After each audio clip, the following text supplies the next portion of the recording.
Bonjour, je suis Jean-François Blackburn, je suis enseignant au département de génie métallurgique du Cégep Trois-Rivières. C'est donc moi qui va dispenser de votre cours d'introduction aux procédés métallurgiques, qui est censé être dans votre programme, être situé à la quatrième session de votre formation en génie industriel, en technologie de génie industriel. Donc, c'est moi qui va vous enseigner sur les différents procédés de fabrication de matériaux métalliques, ainsi que les méthodes employées pour en vérifier la qualité lors, pendant les processus de fabrication et au terme des procédés de fabrication. Donc, comme première capsule, ce que je vais me contenter de faire, euh, capsule correspondant à la première période du cours. Il va y avoir aussi une deuxième capsule de disponible pour commencer à aborder le sujet de l'élaboration des alliages. Mais auparavant, comme la tradition le veut, je vais au départ vous présenter ce fameux cours, à quoi il va vous servir, quel genre de notions vous allez apprendre. Et moi, ben, à ma charge, je vais essayer de vous rendre le cours le plus clair possible, le plus intéressant possible, en utilisant les outils pédagogiques qui sont à ma disposition. Donc, à quoi ça va ressembler comme première capsule? Ben, ce que je vais commencer par faire, c'est de vous donner une bonne idée, une vue d'ensemble du contenu du cours. Euh, de manière assez sommaire, bien entendu, parce que c'est une introduction. Donc, vous allez au moins avoir une idée des différents thèmes qui vont être abordés durant le cours. Et par la suite, j'irai voir en détail, ben, plus ou moins en détail, on va s'attarder sur les points plus importants, des informations qui sont contenues dans le plan de cours que vous avez déjà euh, de disponible dans Léa depuis quelques jours déjà. Donc, je ne sais pas si vous avez eu l'occasion d'ouvrir le fichier PDF de disponible, mais ce que je vais faire, je vais prendre un petit 10 minutes un peu plus tard dans la capsule pour aller voir les principales informations qui se retrouvent dans le plan de cours, de manière à ce qu'on puisse s'entendre ensemble sur le fonctionnement du cours, le contenu du cours, ainsi de la façon dont, bien entendu, vous allez être évalué. En rapport avec les moyens d'évaluation qu'on va prendre pour que vous puissiez finalement être capable d'atteindre les objectifs et de réussir le cours en question.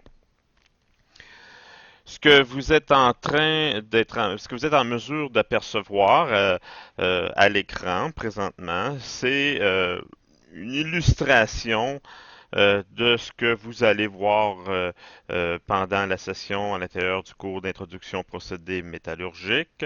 Donc, c'est relativement représentatif du contenu du cours.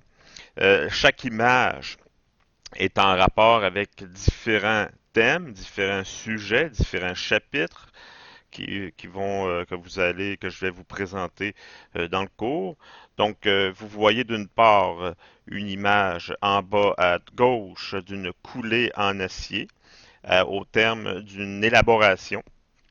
Donc, c'est même le premier sujet que je vais aborder dans le cours, c'est-à-dire comment on fabrique de l'acier avec les différentes étapes à partir de l'exploitation minière jusqu'à la toute fin du procédé, jusqu'à l'obtention de formes de produits semi-finis qu'on appelle.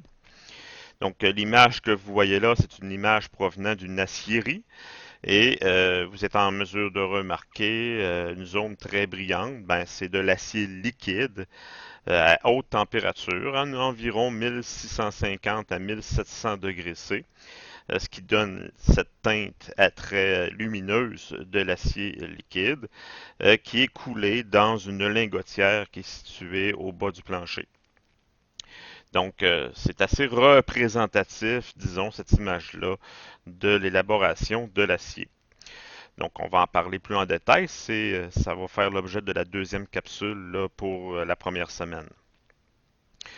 Je vous donne aussi une image en haut à gauche d'un procédé de ce qu'on appelle le laminage, qui est un procédé qui permet d'obtenir des tôles en métal. Ça peut être des tôles en aluminium, en acier. Donc, c'est un des procédés qu'on va voir concernant les procédés de ce qu'on appelle mise en forme par déformation plastique. Vous avez au centre de l'image un robot soudeur parce qu'un des chapitres importants du cours, c'est d'aborder les procédés de soudage. Vous avez en haut à droite un test, une photo de ce qu'on appelle un essai de dureté qui vise à vérifier les propriétés mécaniques d'un métal. Donc, ça donne, autrement dit, ça donne une bonne idée de sa résistance. Vous avez comme image au centre à droite tout simplement une image que vous êtes peut-être habitué de voir dans la vie de tous les jours. Hein. Souvent, on remarque des véhicules d'un certain âge pour lesquels la corrosion, avec les années, a eu le temps d'évoluer.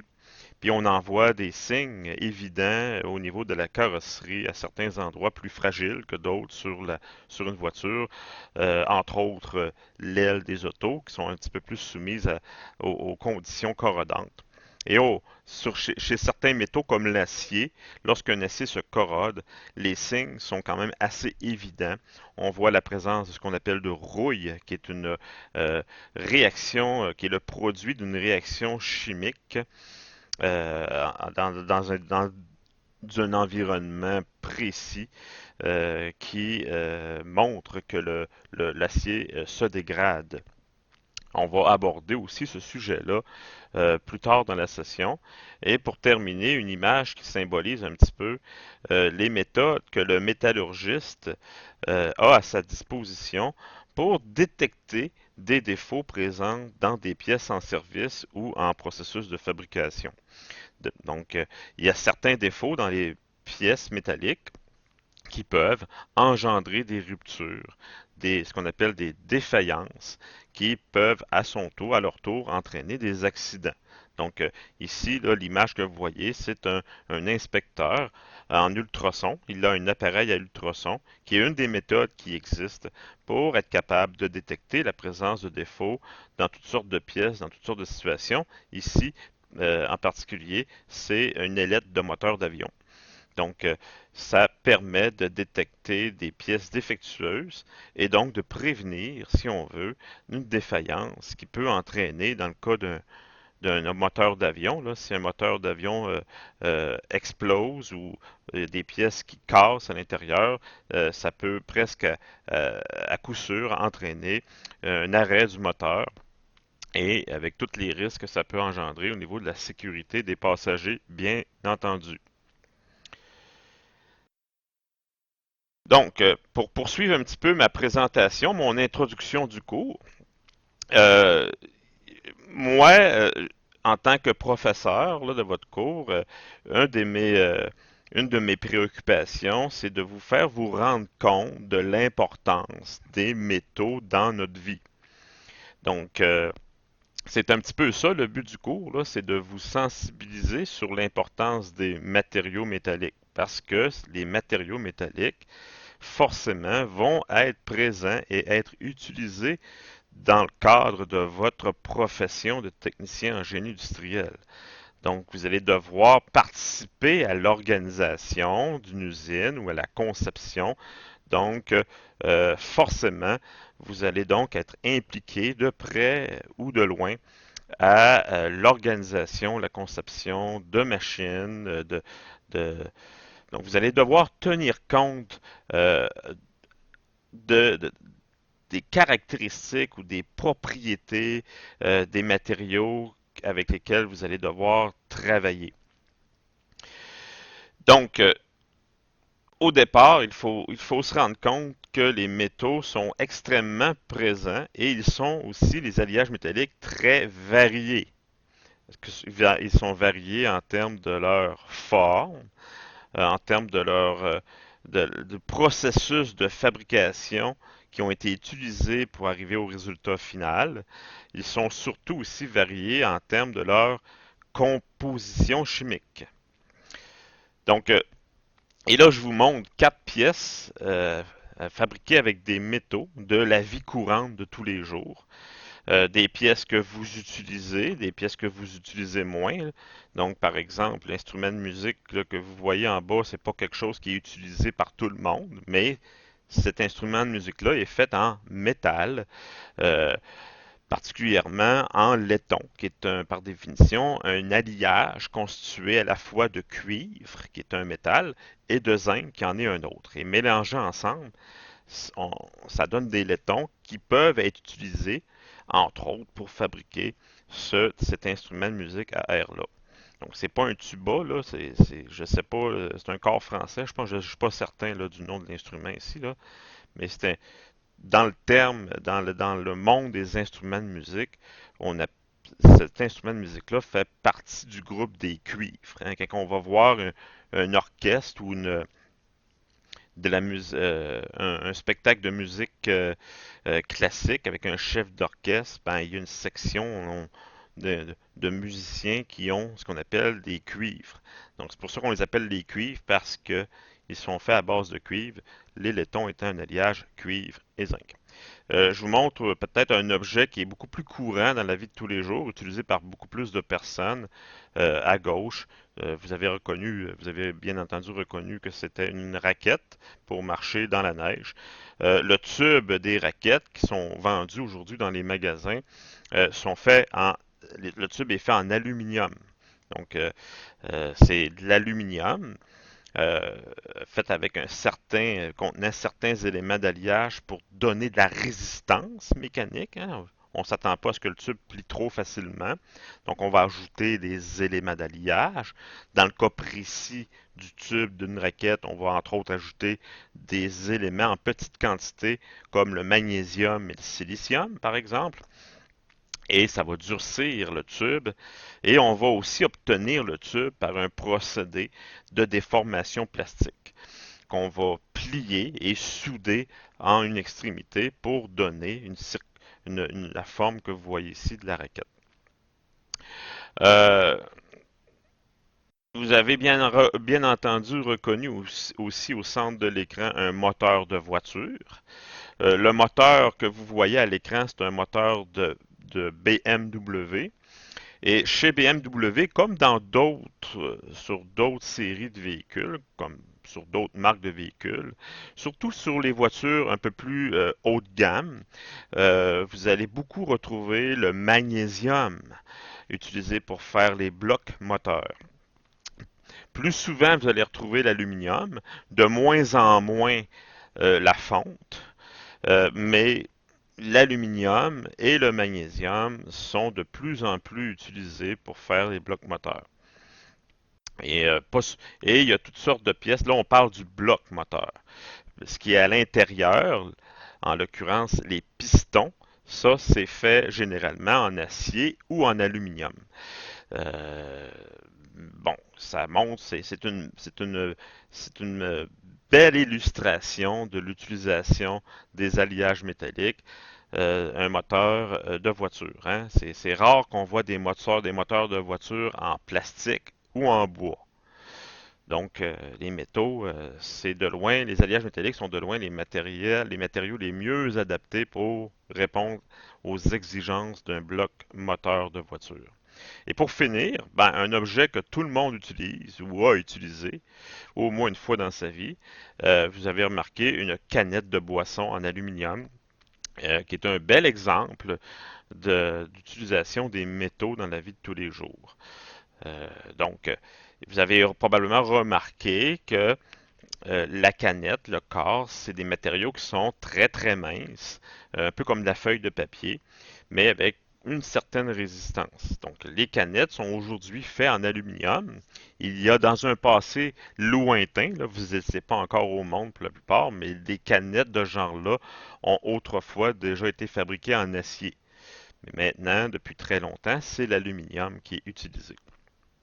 Et on va voir à travers le chapitre de déformation plastique comment on en arrive à obtenir la forme d'une canette comme ça.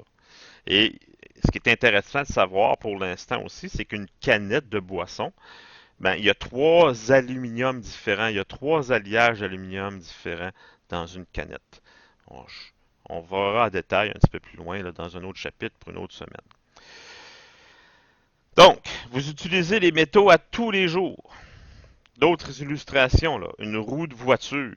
Ce qu'on a, ça peut être les roues en acier ou les roues en aluminium. Donc, il existe aussi des roues en titane, mais ça c'est très rare et ça coûte très cher.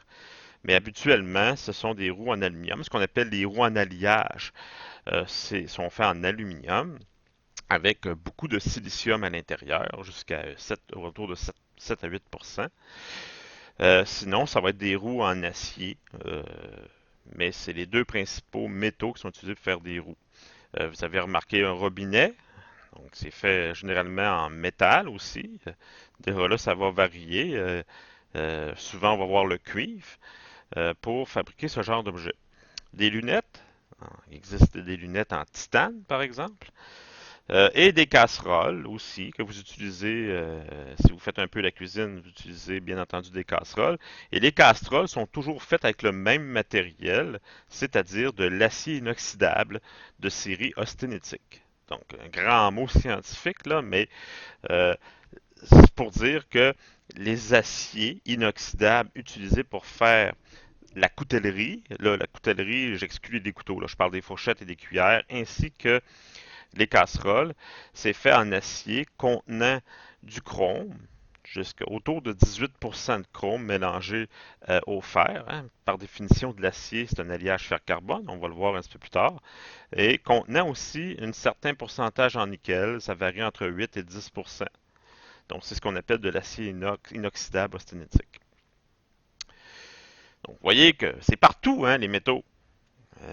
Quand, mettons, vous sortez de votre maison, vous avez des objets métalliques, mais lorsque vous allez à l'extérieur, euh, pour vous déplacer, hein, vous pouvez prendre un vélo, une voiture, l'avion, euh, les infrastructures qui permettent de rouler en voiture et de surmonter des obstacles comme une rivière ou un fleuve, hein, le pont La Violette qui est fait en acier, le vélo qui peut être fait en aluminium, en acier, il y en a aussi en titane. Bien entendu, il existe des vélos aussi, les vélos plus haut de gamme qui sont faits en matériaux composites.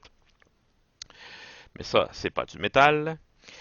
Euh, Ici, j'ai mis une photo d'un couple là, dans une piscine. C'est quoi le lien avec la métallurgie? Ben, on remarque que la petite demoiselle a fait un selfie avec son petit copain et puis elle utilise un téléphone cellulaire. Vous avez tous un téléphone cellulaire et probablement que un téléphone cellulaire, c'est le, je dirais que c'est ce qui est le plus représentatif sur l'importance des métaux. Pourquoi? Parce que dans un seul téléphone, ça prend un petit peu plus qu'une trentaine de métaux différents pour faire un seul cellulaire. Donc, autour de 31 à 32 métaux différents pour faire un téléphone. Et chaque métal est extrait de la croûte terrestre et ça prend une mine en particulier pour extraire chaque métaux. Donc, euh, l'industrie minière est très impliquée dans la fabrication des téléphones cellulaires. Donc, les métaux sont dans nos vies, vélo, téléphone, ustensiles pour manger. J'ai mis un barbecue fait en acier inoxydable. J'ai mis un système de suspension de moto. Donc, il y a des systèmes de suspension chez les voitures aussi, bien entendu. Donc, en résumé, les métaux, ils sont nos amis. Pourquoi? Parce que ce sont grâce aux métaux que vous pouvez vivre la vie que vous menez actuellement. Ce sont les métaux qui vous apportent un certain confort, une certaine protection, une certaine, à la limite, une certaine joie de vivre. Si on vous enlevait votre téléphone cellulaire, si on vous enlevait votre voiture, si on vous enlevait les ustensiles pour faire de la nourriture, si on vous enlevait les avions qui vous permettent de voyager. Donc, imaginez si les métaux n'étaient pas présents dans nos vies, ben on serait à l'âge de pierre. On serait présentement dans des cavernes à essayer de lutter pour notre survie euh, avec tous les risques dans la nature qui sont là pour essayer, qui seraient là pour faire en sorte de rendre notre vie plus difficile.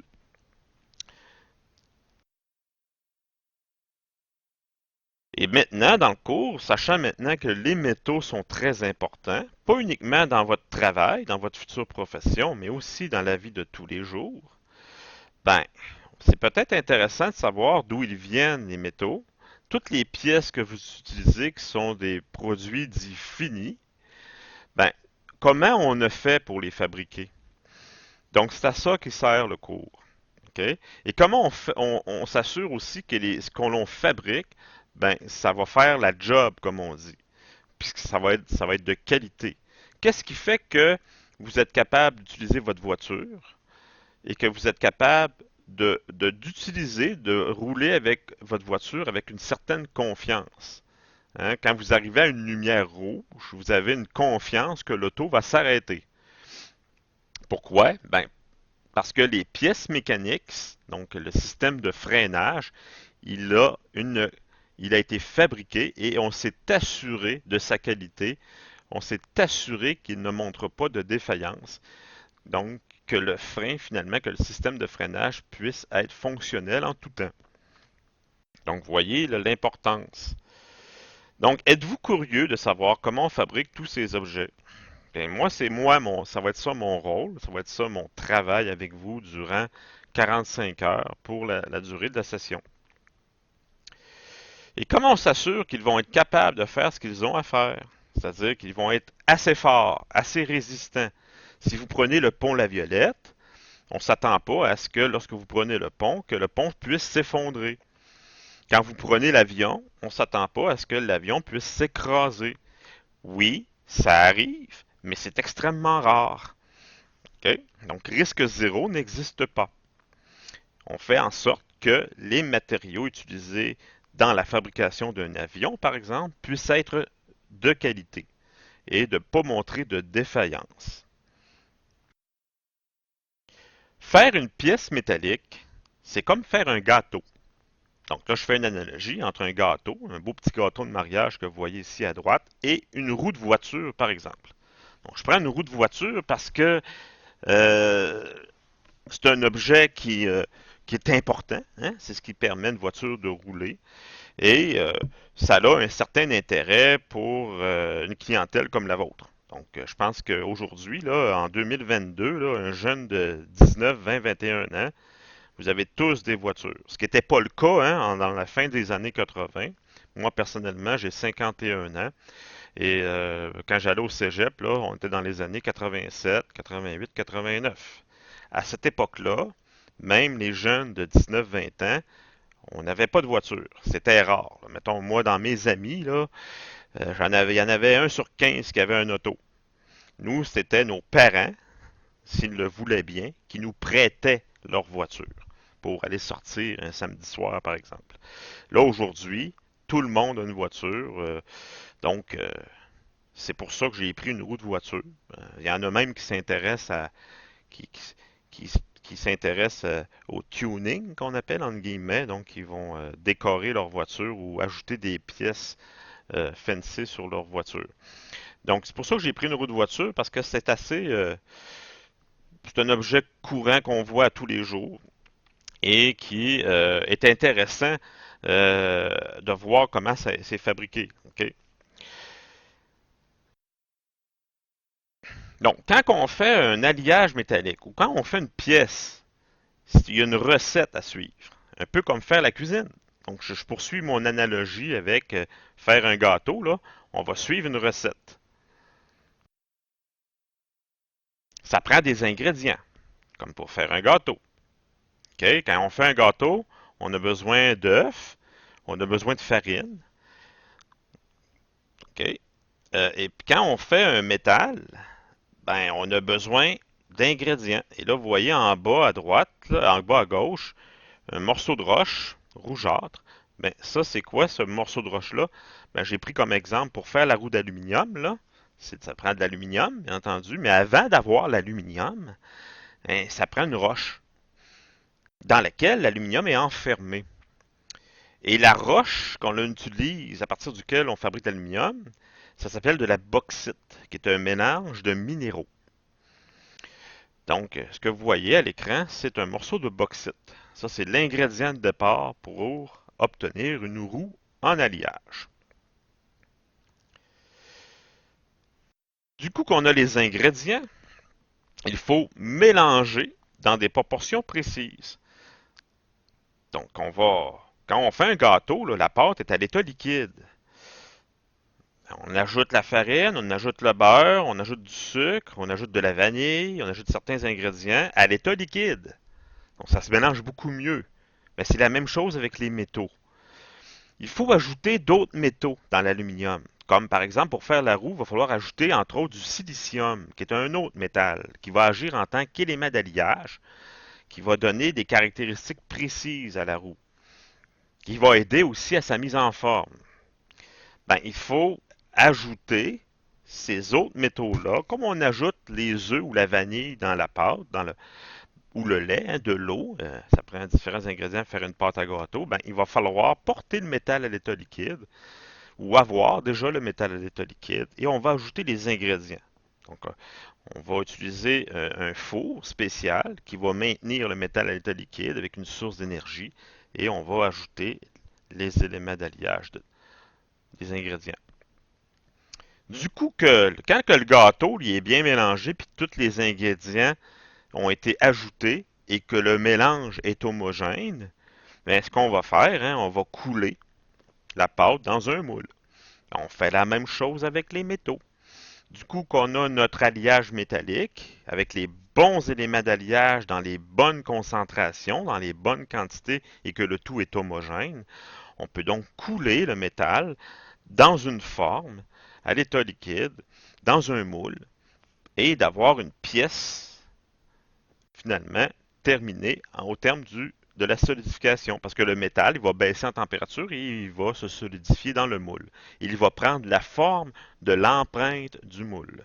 C'est comme ça, entre autres, qu'on va obtenir des roues de voiture.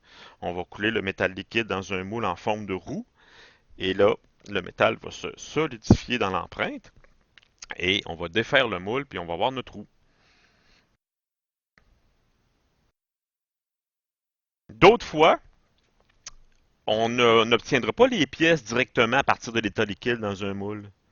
D'autres fois, il va falloir déformer le métal à l'état solide pour avoir une forme particulière. Là, je fais encore l'analogie avec la cuisine. Là. Des fois, quand on veut faire de la pâte à tarte, qu'est-ce qu'on va faire? Ben, on va avoir la pâte la pâte est solide et on va rouler la pâte pour diminuer l'épaisseur, avoir une surface, un objet plan avec. Puis là, on va laminer, ce qu'on appelle, on va rouler. Donc, c'est un procédé de laminage pour avoir une pâte mince. Bien, comment on fait pour obtenir de la tôle de métal avec une certaine épaisseur faible et uniforme? Bien, on va faire du laminage. On va déformer plastiquement. Donc, il n'y a pas de couler à l'état liquide à ce niveau-là. Tout se fait à l'état solide. Mais les métaux, ils sont ductiles, ils peuvent s'étirer comme de la gomme à mâcher. Ben, on va profiter de cette propriété-là donnée par les métaux pour aller chercher des formes plus complexes, ou du moins des sections, des épaisseurs minces, pour faire par exemple de la tôle de voiture, pour faire par exemple aussi des réfrigérateurs. Donc, on va utiliser le laminage. Et le laminage, ça débute toujours à partir d'un lingot, comme vous voyez en bas à gauche, en droite, c'est-à-dire, vous voyez un gros bloc d'aluminium, un monolithe en aluminium avec une bonne épaisseur. Ça, c'est le point de départ. Donc, on va passer ce lingot-là dans des rouleaux On va au départ porter le lingot à haute température pour qu'il soit plus facile à déformer.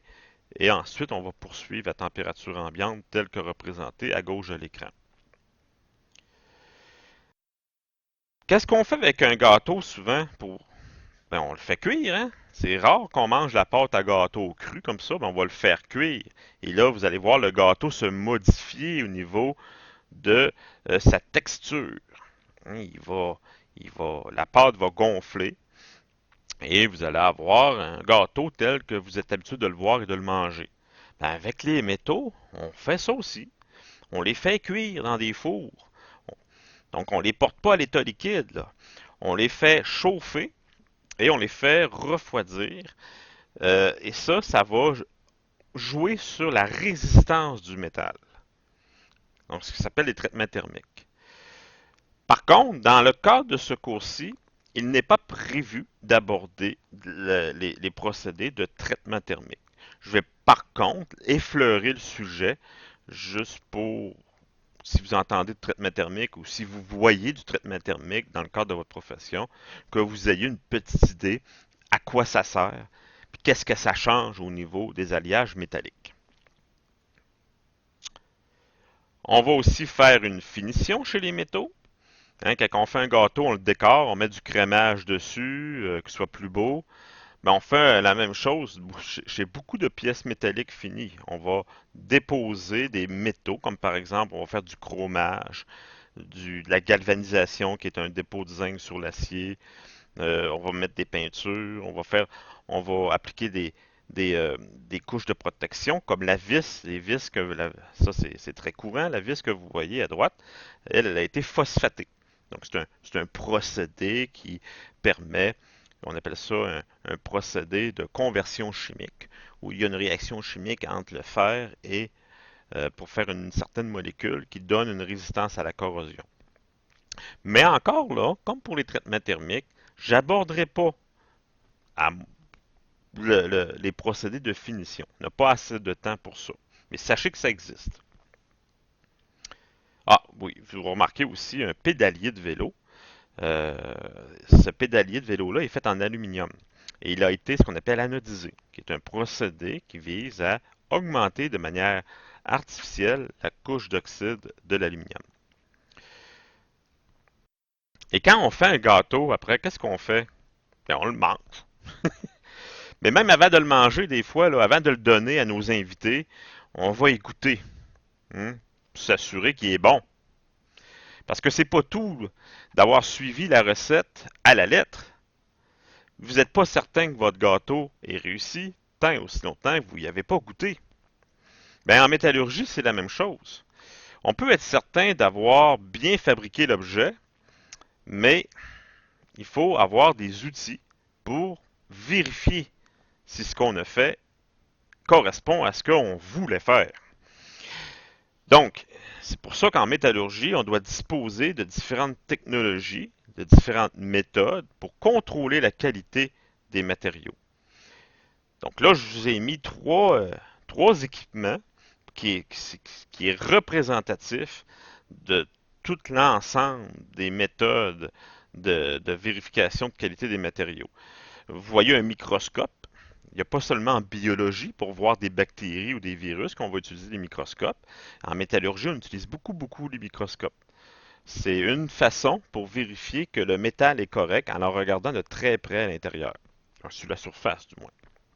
Donc on peut aller chercher des informations visuelles sur un métal pour en vérifier la qualité. Vous avez une petite boîte grise et bleue à côté. Ça s'appelle un spectromètre à émission optique par étincelage. Bon, c'est un grand mot, juste pour dire que cet appareil-là, tout ce qu'il fait, c'est qu'il est capable de détecter et de mesurer la concentration des éléments d'alliage dans un métal. Comme par exemple, si on fabrique un acier qui doit contenir 5% de chrome, c'est certain, le chrome étant un autre métal, on va ajouter le chrome dans l'acier liquide au four d'élaboration. Mais tant aussi longtemps, on n'est pas certain qu'il y a 5% de chrome tant qu'on ne l'a pas à la toute fin mesuré. Donc, on va utiliser ce genre d'équipement-là qui va détecter la présence du chrome et mesurer sa concentration pour valider de manière officielle que l'acier qui est vendu à un client de la part d'une acierie possède bel et bien 5% de chrome. Et finalement, un appareil ici que vous voyez en bas de l'écran, qui est un appareil à ultrasons, qui permet de vérifier la présence de défauts tels des fissures, des porosités dans des pièces métalliques fabriquées. Que ce soit en cours de fabrication, que ce soit à la fin du processus de fabrication ou que ce soit en service. Donc, les avions, par exemple, à intervalles réguliers, après un certain nombre de milliers d'heures de vol, beaucoup de pièces stratégiques sont inspectées pour, comme les ailettes des moteurs, les trains d'atterrissage, ils sont inspectés entre autres par ultrasons pour vérifier s'il n'y a pas eu des fissures qui sont apparues ou qui se sont développées pendant la mise en service afin de prévenir des accidents d'avion éventuels. Donc, on va utiliser l'ultrason, entre autres. Ce n'est pas la seule technique, il peut y avoir la radiographie. Il y a un chapitre consacré à la fin de la session sur ces sujets-là. Donc, justement, les thèmes abordés dans le cours, en résumé. Donc, en premier lieu, on va aborder les procédés d'extraction et de réduction à partir des minerais. On va se concentrer notamment sur l'acier et l'aluminium, qui sont les deux principaux métaux utilisés.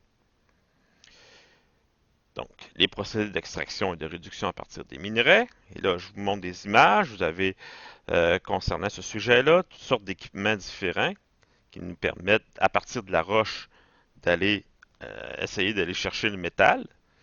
Donc, vous avez en haut à droite, à gauche, c'est-à-dire une cuve d'électrolyse pour l'aluminium, comme vous avez à l'ABI, à Bécancour par exemple. Vous avez une fonderie, un procédé d'élaboration de l'acier, une photo de l'élaboration des aciers en acierie, au centre de l'image du minerai de fer. Puis vous avez en bas à gauche une mine avec les équipements pour finalement transporter et traiter la roche provenant du gisement minier. Et un équipement, là, ça ici, ce que vous voyez à droite, là, c'est pas, on n'est pas dans un parc de modules pour enfants, là. Oui, c'est une glissade, mais on ne fait pas glisser des enfants là, dans cette glissade-là. Non, non, non, non. C'est ce qu'on appelle une spirale de Humphreys, qui est tout simplement un procédé qui permet de traiter le minerai à partir de la roche. Donc, ça, j'aborderai un peu plus en détail dans la section correspondante au traitement de minerais. En plus de ça, on va aussi étudier les procédés de mise en forme et d'assemblage.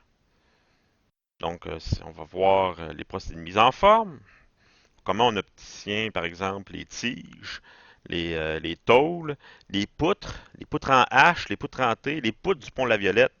On fabrique ça comment? Les cadres de fenêtre en aluminium, on fabrique ça comment? Donc, on va voir les procédés d'extrusion, de laminage, un petit peu les procédés de fonderie, superficie, procédés de forgeage, tels que représentés en bas à gauche, en bas à droite de l'écran, avec lesquels, par exemple, on fait les roues d'auto en acier. C'est fait par forgeage, qui consiste à faire percuter un marteau ou une matrice sur la pièce pour lui donner une forme. Et bien entendu, on va aborder, comme je l'ai dit tout à l'heure, les procédés de soudage. Donc, les procédés de soudage, justement, voilà. Donc là, je vous montre une soudure. Euh, on a un soudeur qui est en train de souder manuellement au GTAW ou au TIG, qui est un procédé de soudage à l'arc. Les robots soudeurs, qui soudent. Ici, vous avez une photo de soudeurs qui font du soudage par point, qui est un procédé de soudage qu'on va voir aussi, et du soudage au laser qui existe. Il existe énormément de procédés de soudage différents. On va aborder les principaux durant un chapitre. Les essais mécaniques, qu'on va aborder aussi. Comment on fait pour tester la résistance mécanique des métaux afin de s'assurer que la résistance soit correcte? Parce qu'on utilise les métaux pour bénéficier de leur forte résistance mécanique. Mais il faut pouvoir tester ces résistances-là. Fait qu'on va faire appel à toutes sortes d'équipements d'essais mécaniques, tels que des essais de traction, tels que représentés en haut à gauche, des essais de dureté, tels que avec la photo en haut à droite. On va faire des essais au choc. Donc, on peut être capable de vérifier, de mesurer la résistance au choc d'un métal avec un pendule, tel que représenté en bas à gauche. On peut faire des essais de fatigue. Donc, oui, les métaux se fatiguent. Donc, on peut faire des essais de fatigue. Je vous expliquerai ça un peu plus en détail plus loin dans le chapitre concernant les essais mécaniques. Puis, on peut faire aussi des tests de pliage pour voir l'aptitude d'une tôle à être capable de se plier sans fissurer. Donc, ce sont tous des essais mécaniques.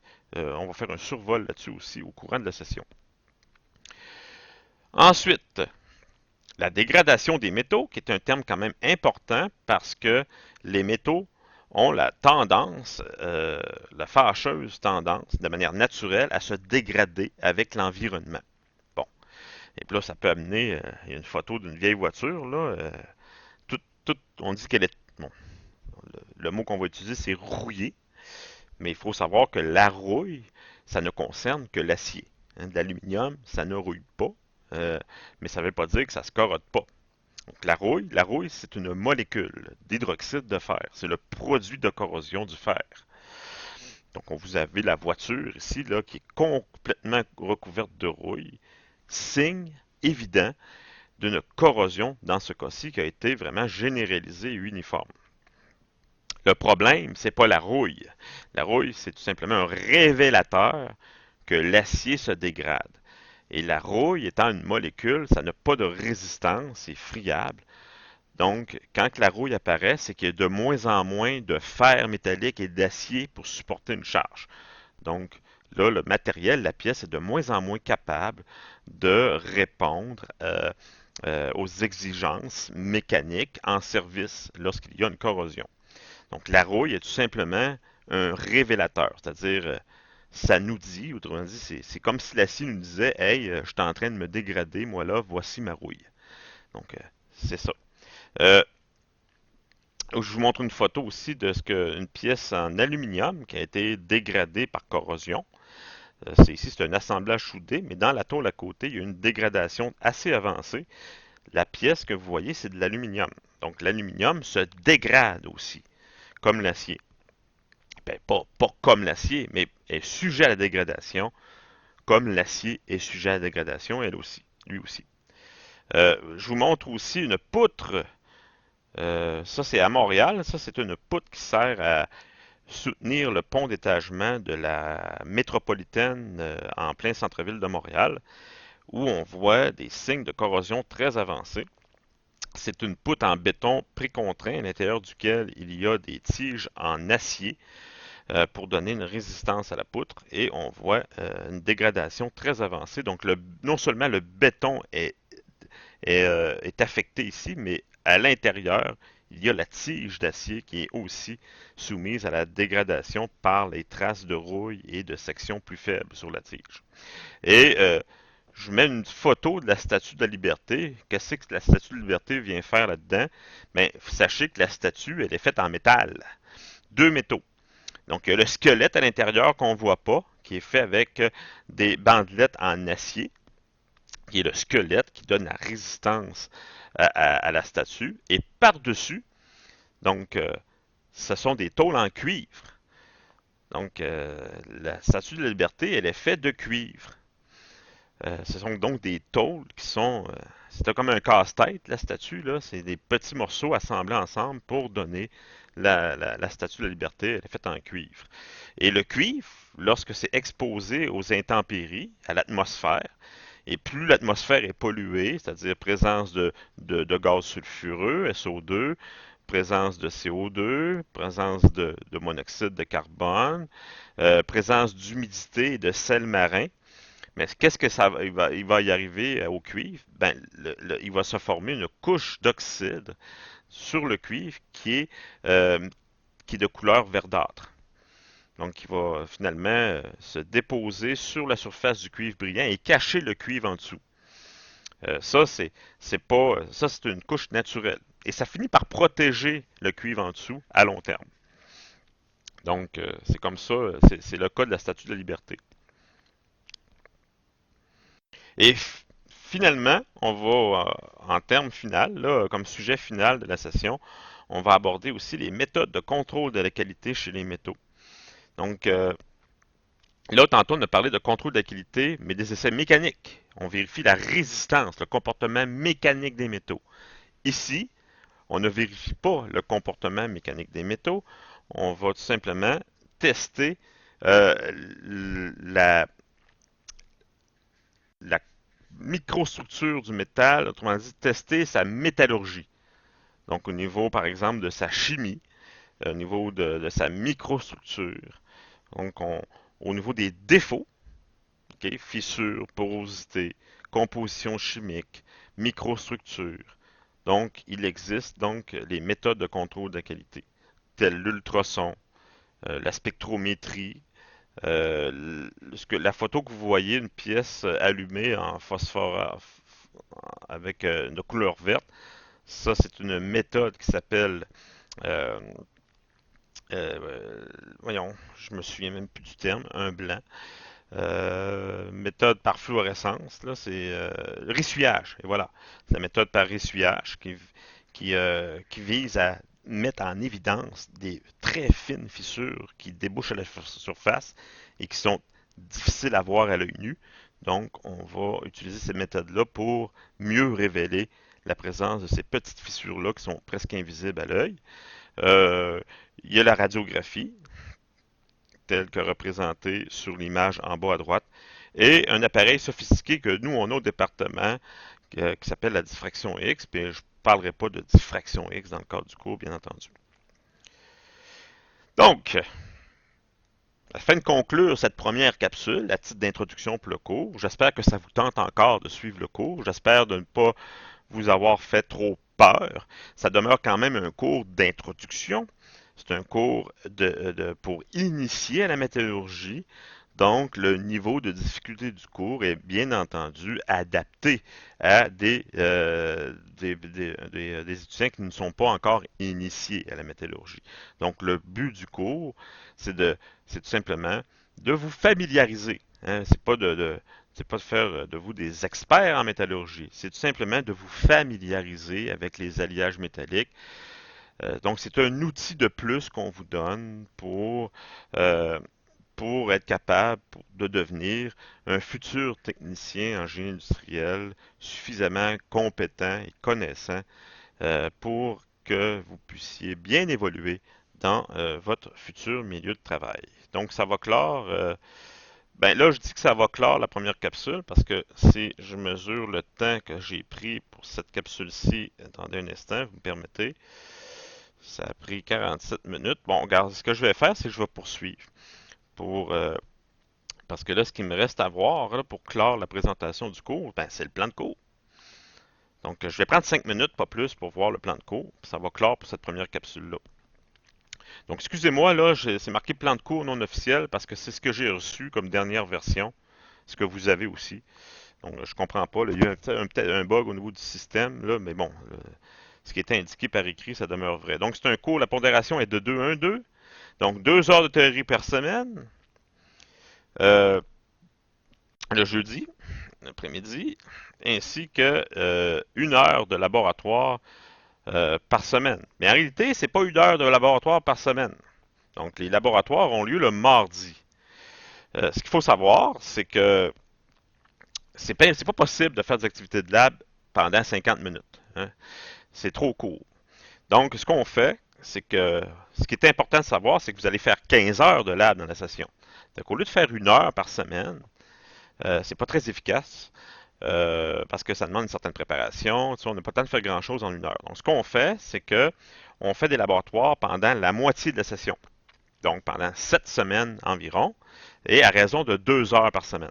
Donc, c'est pour ça que vous avez 2 heures d'indiquer sur votre horaire et non pas 1 heure. Donc, vous allez quand même avoir 15 heures de laboratoire, mais c'est pas, on ne commencera pas les laboratoires tout de suite. Donc, je pense que la date de début, là, de mémoire, je pense que c'est le 16 février qu'on va commencer du moins dans la semaine du 16 février où on va commencer les activités de laboratoire. De toute façon, je vous le rappellerai en temps et venu. Donc, pour l'instant, pour les premières semaines, là, il n'y a pas de laboratoire. Euh, Ça, je pense, je vous l'avais écrit, bien entendu, là, afin de vous éviter de vous présenter au cours du mardi. Là, vous êtes censé avoir vu le message, là, ne pas vous présenter mardi matin, il n'y a pas de cours. Donc, et là, on va faire différentes activités de lab. Entre autres, on va faire du soudage, on va faire de la fonderie, puis des essais mécaniques. Donc ça, c'est trois des laboratoires qu'on va faire. Là, je passe, là, ici, vous avez mes coordonnées. Moi, je suis au bureau de génie métallurgique. Là, mon poste est le 2338. Mon courriel est indiqué. Et vous avez aussi, bien entendu, le MIO, qui est, dans le fond, le MIO, c'est de loin le principal canal de communication entre les étudiants et les profs. Donc, vous pouvez me rejoindre très aisément par le MIO.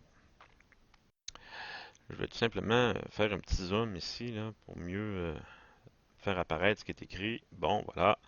Quatrième session. Donc, dans le plan de cours, on vous fait une mise en situation du cours. Donc, c'est un long texte, là. Je vous laisse le soin de le lire par vous autres mêmes. Là. Comme je vous ai dit, je passe rapidement là, sur le plan de cours.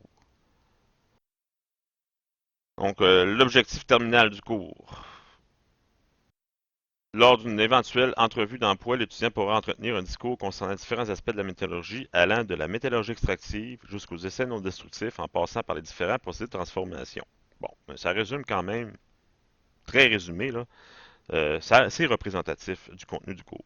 Et là, vous avez l'organisation du cours, les thèmes à aborder de manière plus détaillée. Donc, dans le contenu sommaire, là, puis dans les thèmes ou sujets, là, c'est là que vous allez retrouver les différents.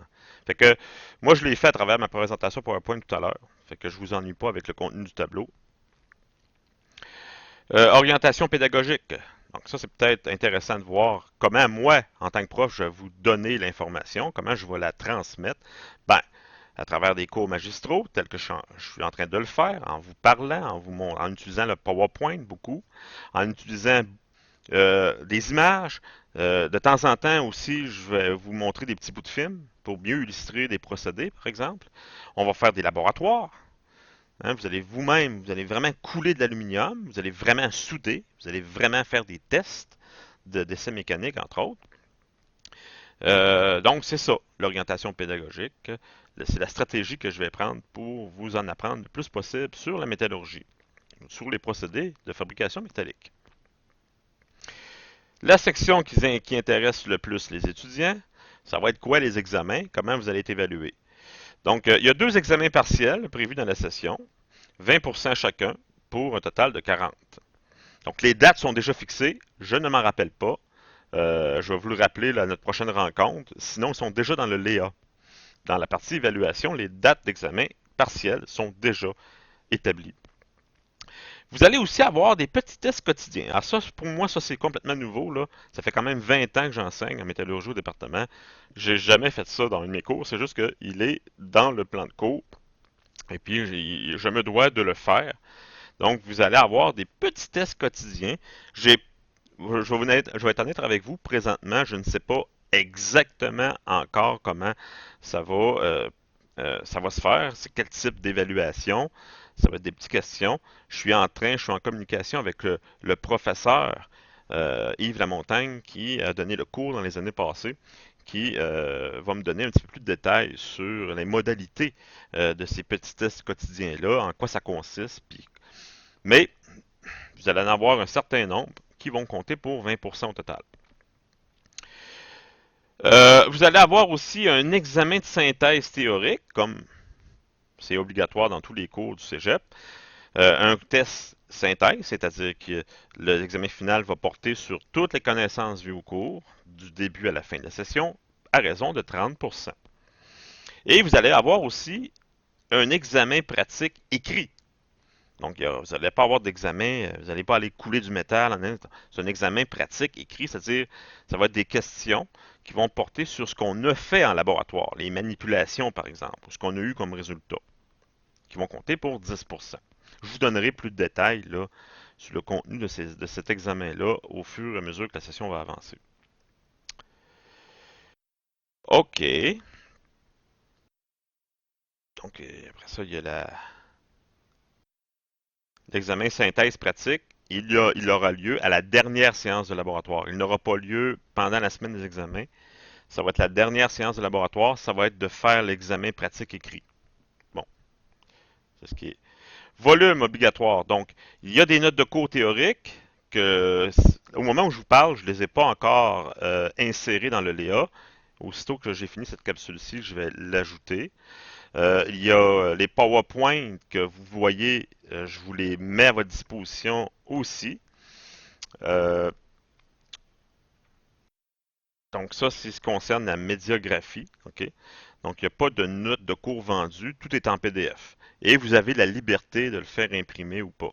Ce qu'il faut savoir, c'est que pendant les examens, vous n'avez pas droit à vos notes de cours, donc vous n'êtes pas obligé de les faire imprimer. Équipement de sécurité, ça, on les fournit, sauf que les souliers de sécurité sont obligatoires. Bon, je ne sais pas, je ne suis pas au courant si vous, en génie industriel, vous avez déjà des souliers de sécurité exigés par votre département. On verra ça en temps et lieu.